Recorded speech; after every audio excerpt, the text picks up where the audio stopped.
presidente Menem cumplió su promesa. El día 29 de diciembre de 1990 tomó la decisión personal de indultar a los responsables de delitos considerados como crímenes contra la humanidad. El 75% de los argentinos y el mundo civilizado condena el decreto de Menem que atenta contra la vida, la paz, la justicia y la dignidad humana. En ningún momento me voy a rasgar las vestiduras porque esas voces se alcen en forma constante y permanente. Todo lo contrario, trataré con mi palabra, sincera, leal, aquí no hay segundas intenciones ni reservas, trataré de demostrarles que esta medida que asumí es de buena fe, que no lleva ningún tipo de segunda intencionalidad. Durante la década de los 70, la Argentina fue convulsionada por un terror que provenía tanto desde la extrema derecha como de la extrema izquierda. A los delitos de los terroristas, las Fuerzas Armadas respondieron con un terrorismo infinitamente peor, secuestrando, torturando y asesinando a miles de seres humanos. El informe Sábato dice que, después de haber recibido varios miles de declaraciones y testimonios, de haber verificado o determinado la existencia de cientos de lugares de detención y acumular más de 50.000 páginas documentales, tenemos la certidumbre de que la dictadura militar produjo la más grande tragedia de nuestra historia y la más salvaje.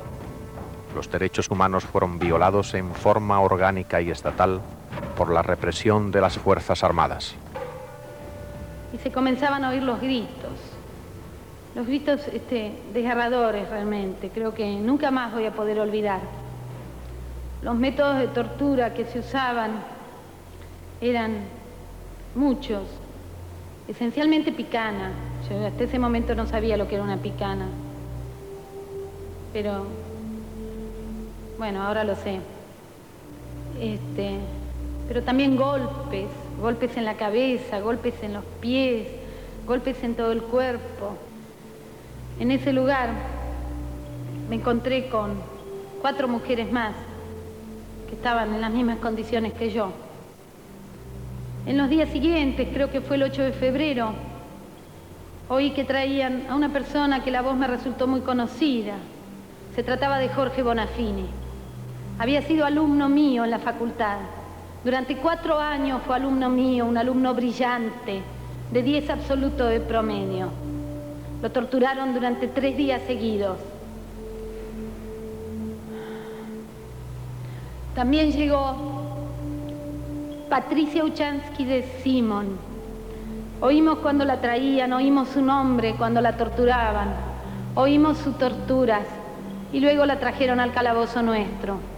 La vimos llegar destrozada, con la boca hinchada, con los senos lastimados, la vagina sangrante. Patricia Uchansky desde ese momento se transformó en casi mi hermana. Estuve con ella casi los 3 meses de mi detención. Nunca la había visto en mi vida y nunca más la volví a ver. Adriana Calvo de la Borde soportó cautiverio en distintos centros de torturas de detenidos y su memoria ha permitido reconstruir el drama de las mujeres embarazadas cuyos hijos nacieron durante sus secuestros. Muchos recién nacidos fueron entregados en adopción a familias de militares. Aún hoy, 200 niños, hijos de desaparecidos, se encuentran en paradero desconocido. Señor presidente, yo no voy a abundar más en los detalles de las torturas, pero sí creo que hay algo que es muy importante que yo diga y que yo cuente, aunque es muy doloroso, y pido disculpas a las madres que me estén escuchando, pero después de las cosas que he leído, que se han dicho aquí, creo que es imprescindible para que se haga justicia. Asumo la responsabilidad de todo lo actuado por mis subordinados en cumplimiento de las directivas y órdenes impartidas en la guerra entablada por la subversión. Digo responsabilidad y no culpabilidad porque ésta no existió en ninguna forma. He contribuido a que las Fuerzas Armadas lograran el triunfo en una guerra justa que le fue impuesta. Por ese triunfo me encuentro en este momento procesado. La obligación de la patota era torturar. Lo hacían profesionalmente, lo hacían en forma fría, lo hacían en forma calculada. No necesitaban de ninguna droga, de alcohol, de nada. Estaban absolutamente conscientes de lo que hacían. Pero, señor presidente, voy a contar el caso de una persona a la que no conocía, a quien torturaron durante días enteros. La patota lo torturó día y noche, lo torturó sin piedad, con todos los métodos que he relatado y muchos más. Por fin lo dejaron en paz y se fueron. Lo dejaron tirado enfrente de nuestro pasillo. Oíamos el jadeo de esa persona. Cuando la patota se fue, señor presidente, los guardias comenzaron a hacer un asado y a tomar vino y a emborracharse. Y a uno se le ocurrió torturar a este prisionero y comenzaron a torturarlo nuevamente. Esta vez no querían ninguna información, señor presidente. Se divertían y gritaban. Era una orgía. Y lo único que querían, y discúlpeme, señor, lo que voy a decir, pero el único objeto de esta tortura, que duró horas y horas, era que este prisionero dijera: me la como doblada y mi madre es una hija de puta. Estuvieron horas torturándolo, tratando de que lo diga. Y no lo dijo, señor presidente, no lo dijo. Pero mucho de esta historia comienza con la muerte del general Juan Domingo Perón el 1 de julio de 1974. La población se volcó en masa a las calles para despedirlo, sin imaginar que, con esa ceremonia, termina un ciclo de la vida del país. Pero las amenazas del futuro alcanzarían por igual a distintos sectores sociales. Su sucesora en la jefatura del Estado fue su esposa María Estela Martínez de Perón, que se constituyó así en la primera presidenta de América Latina. Isabelita, como se le conocía popularmente, ocupa también la comandancia en jefe de las Fuerzas Armadas. Una de las figuras más importantes de la época fue José López Rega, hombre cercano a Perón y que reunió en sus manos, a la muerte del veterano dirigente, una considerable cuota de poder. Muchos dedos lo acusaron como principal instigador de las temidas 3A, la alianza anticomunista argentina que sembró el terror entre guerrilleros intelectuales y personas de talante progresista. La presidenta parecía sometida al influjo de López Rega, a quien la sabiduría popular bautizó como el brujo, atribuyéndole poderes sobrenaturales. Alrededor de la 1 de la mañana me despiertan con una pistola en la cabeza y me dicen que me llevan. Y me suben en un auto. ¿Quiénes eran? Eran 2 personas vestidas de civil y con ellos también venía Pedro Greaves, que yo sabía que en ese... Perdón, ¿quién venía? Pedro Greaves, que yo sabía que en ese momento Pedro Greaves es un amigo mío desde la infancia. Él iba en el mismo vehículo. Y me entero que en el lugar donde me cambian de auto es en el medio, en la intersección de Paraguay y Callao. Me cambian de auto y me ponen en otro. Me suben y me empiezan a hacer preguntas a mí sobre Carlos Valladares y demás. Y en un momento dado, con el auto llegamos a una cosa que aparentemente era un control. El chofer, no sé quién era, se identifica, nos hacen, seguimos de nuevo por ruta, pasamos otro control y bueno, me hacen bajar del auto y me paran contra una pared. ¿Cuánto tiempo dura el viaje? Yo calculo que 1 hora más o menos, total. Adelante. En ese momento, cuando yo estoy parado ahí en una pared, sentía muchos ruidos, ruidos de gente que gritaba.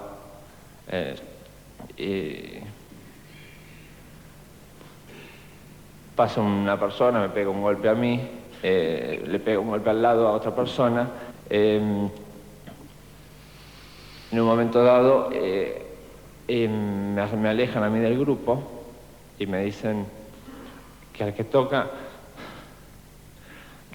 diga el nombre. Me tocan a mí y digo, Ramón Javier.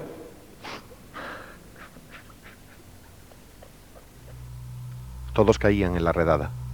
Dirigentes sindicales que luchaban por una simple mejora de salarios, muchachos que habían sido miembros de un centro estudiantil, periodistas que no eran adictos a la dictadura, psicólogos y sociólogos por pertenecer a profesiones sospechosas, jóvenes pacifistas, monjas y sacerdotes que habían llevado las enseñanzas de Cristo a las barriadas miserables. Según los organismos de derechos humanos argentinos, 30.000 personas fueron desaparecidas, borradas de la faz de la tierra. John Arozarena, hermano del testigo Ramón Arozarena, permanece desaparecido.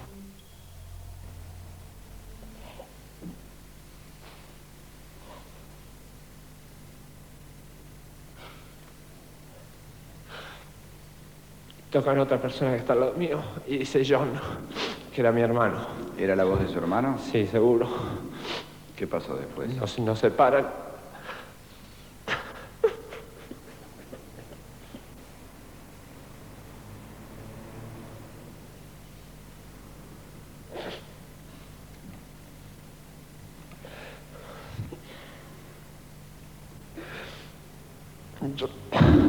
Yo les pido que me dejen abrazarlo, no darle un beso. Y no me dejan.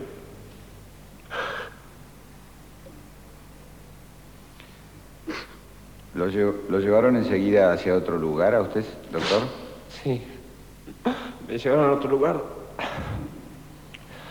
donde sentí la voz, los gritos de Carlos López Echagüe que lo estaban torturando.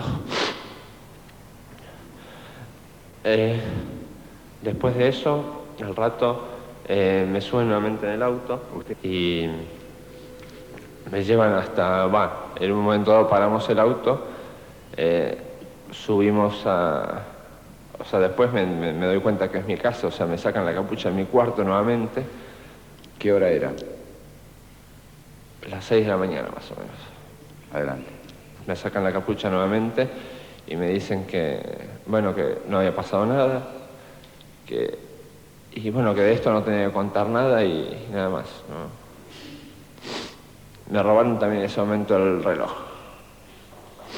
Me lo robaron de la... O sea, en el momento que me sacan de casa de la mesa de luz, yo había dejado el reloj en la mesa de luz y me lo sacan. ¿Usted tiene idea de cuál fue el motivo de la detención de su hermano? No sé, supongo que era porque lo querían agarrar a Carlos Valladares, pero no sé, digamos, el motivo. En la histórica Plaza de Mayo, ámbito de encuentros y desencuentros nacionales, Perón había repudiado a los montoneros, quienes pasaron a la clandestinidad, uniéndose a la lucha de otras organizaciones armadas no peronistas.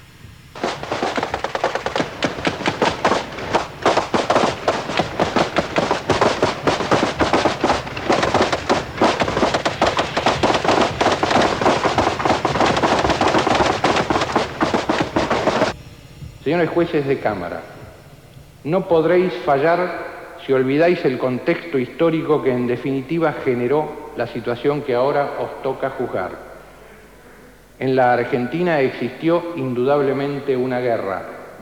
Sería inocente negarlo, empleando la palabra inocente para no herir susceptibilidades. Sangre, violencia, guerra revolucionaria, guerra. Más de 10 años de violencia revolucionaria. Guerra no declarada. Guerra. Los militares que encabezaron el denominado proceso de reorganización nacional, como se conoció oficialmente a la dictadura nacida en 1976, argumentaban que el país estaba en guerra. La violencia política de la década anterior sirvió entonces para justificar el terrorismo de Estado. Impondrán la tortura, la desaparición de personas y la muerte como métodos para anular la oposición política. El general Arguindey declaró: primero vamos a matar a los militantes, después a los simpatizantes, más tarde a los tímidos y por último a los indiferentes.